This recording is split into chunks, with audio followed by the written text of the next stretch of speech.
Macron.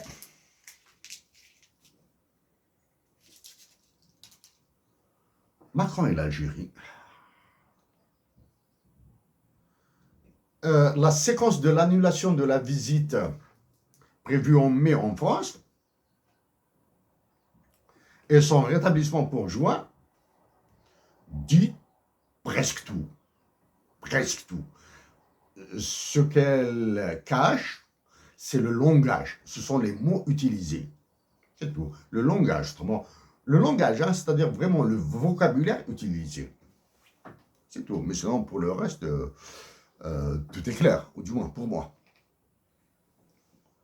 La visite prévue à Paris a été annulée. Des arguments par-ci par-là avancés, mais moi je dis que la visite a été annulée parce que le candidat prévu pour la prochaine élection législative, la prochaine élection présidentielle en Algérie, c'est celui de Saad.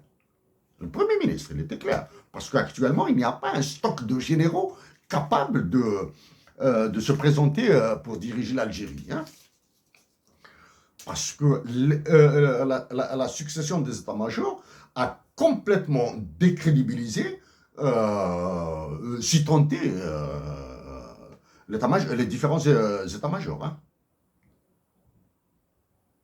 Il suffit au niveau de l'état-major, des généraux qui ont été en prison, qui ont été libérés pour décider de l'avenir de l'Algérie. Alors que Hassan al-Qadri et d'autres innocents continuent à être en prison. Okay? Macron.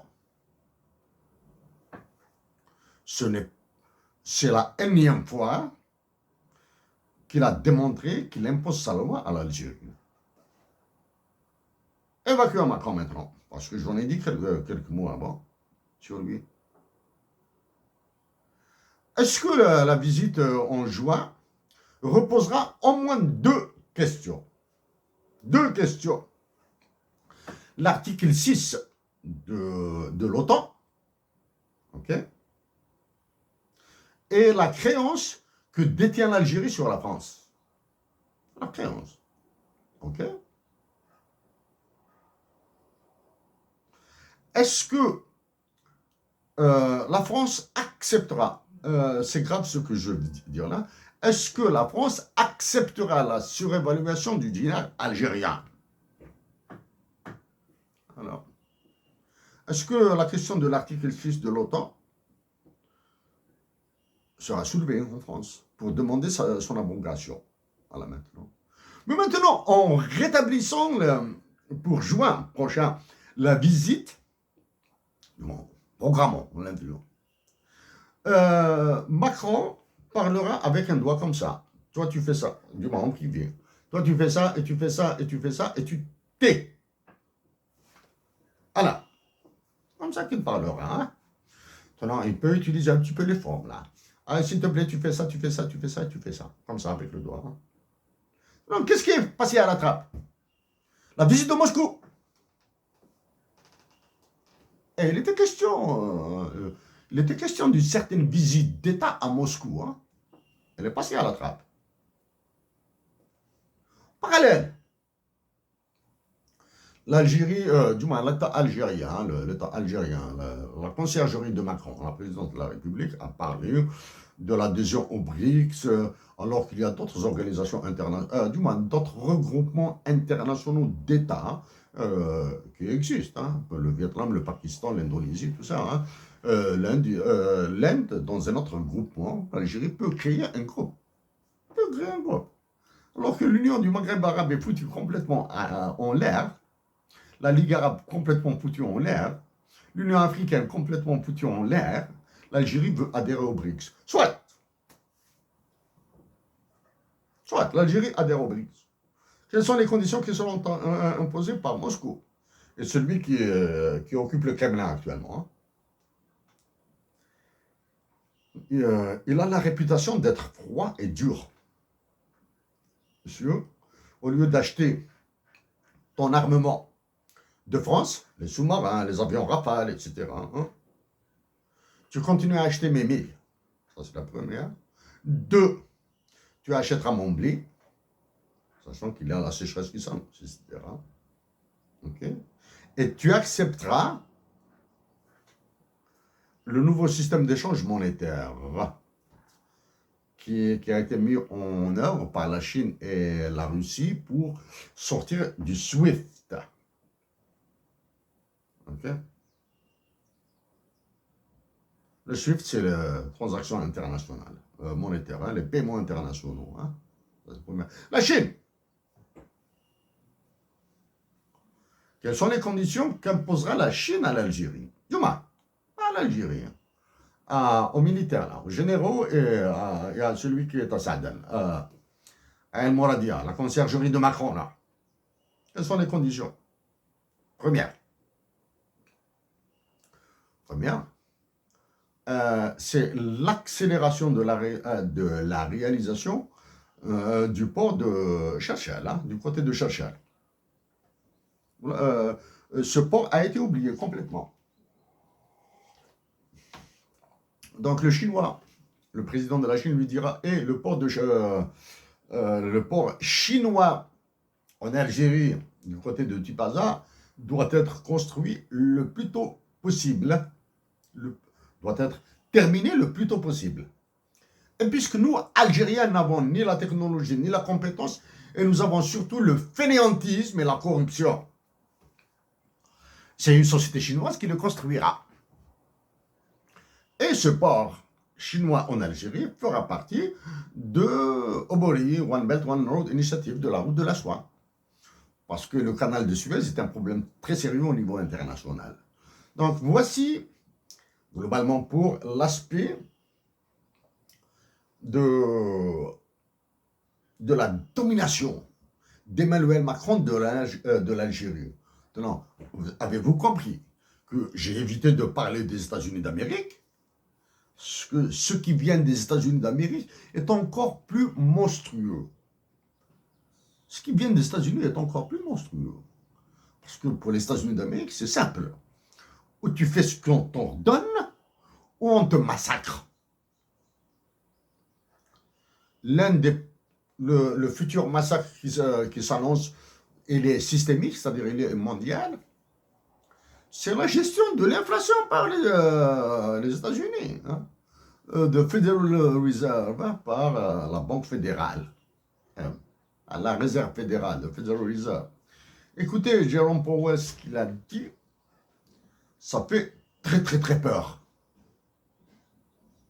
Parce que à peine les conséquences de la crise de 2008-2009, crise dite des subprimes, la crise dite Lehman Brothers, c'est les conséquences de la crise de 2008-2009 ne sont pas encore absorbées, hein, c'est-à-dire les chocs, c'est-à-dire les dégâts financiers, monétaires, financiers et économiques, ne sont pas encore absorbés. Qu'une nouvelle crise démarre aux États-Unis. Nouvelle crise des banques qui a déjà touché la Suisse, qui va toucher bientôt Hong Kong, parce que si elle ne touche pas Hong Kong, c'est pas normal. Hein, c'est pas normal pour les États-Unis d'Amérique. Hein. Qu'une nouvelle crise. Hein. Et bien sûr, les Américains qui sont pris sous l'enclume des réserves internationales détenues par la Chine et l'URSS. Et ce phénomène dit de dédollarisation. Hein, dédollarisation. En parallèle de tout ça, l'Algérie subit les foudres du FMI, de la Banque mondiale. Combien même je dis que j'ai proposé au FMI de mettre l'Algérie sous une currency board, une caisse d'émission monétaire, pour éviter à ce catastrophique chef d'état-major de l'armée algérienne, bien sûr, qui est adoubé, qui est approuvé par tous les généraux de l'armée algérienne, qui veut acheter encore de l'armement. Avec le très peu de dollars que nous avons très peu de dollars, et la crise qui s'annonce pour 2024 et 2025, sans oublier les conditions climatiques, peut-être que c'est une sécheresse. L'Algérie, c'est la sécheresse. Et ce bonhomme-là, une catastrophe, calamité, appuyée par une calamité, veut, le chef d'état-major de l'armée, il veut acheter de l'armement, au lieu d'acheter des médicaments, au lieu d'anticiper l'approvisionnement des hôpitaux et des universités et des écoles, etc., il veut acheter de l'armement. Chers compatriotes d'Algérie, je répète, les conditions de travail au Canada sont devenues extrêmement difficiles. Je continuerai à faire ce que je peux pour notre patrie. Bien sûr, ce qui m'est très difficile, moi, c'est de classer les sujets que je dois aborder. Aborder les droits de l'homme, aborder les relations internationales, aborder la monnaie, aborder la politique de terreur de l'état-major, aborder la majorité. Ça, maintenant, c'est devenu tellement, la situation de l'Algérie est tellement complexe et compliquée que je me retrouve dans l'obligation d'aborder des sujets très complexes sans aborder les aspects techniques. Les aspects techniques. On va parler de relations internationales sans parler d'équilibre, parler d'économie sans parler de la balance des paiements et de la position extérieure nette de l'Algérie, et sans cette crise de l'or qui est là. La crise de l'or, elle est là. La crise de l'or, elle s'est installée. Pour moi, j'éprouve beaucoup de gêne. J'ignore où se trouve l'or de l'Algérie, j'ignore comment est géré l'or extrait en Algérie, j'ignore où est-ce qu'il est déposé, à quel coût, les taux de participation des entreprises étrangères, etc. J'ignore tout ça. Du moins, j'évite de parler de tout ça en ignorant énormément d'informations. Quand il n'y a pas de démonstration, j'ai l'habitude d'utiliser des chiffres, j'ai l'habitude d'utiliser le droit international dans mes mots. Mais ce que je viens de vous dire là, vraiment, c'est vraiment très, très, très, très, très en surface là. Chers compatriotes, en vous disant que l'exil me tue.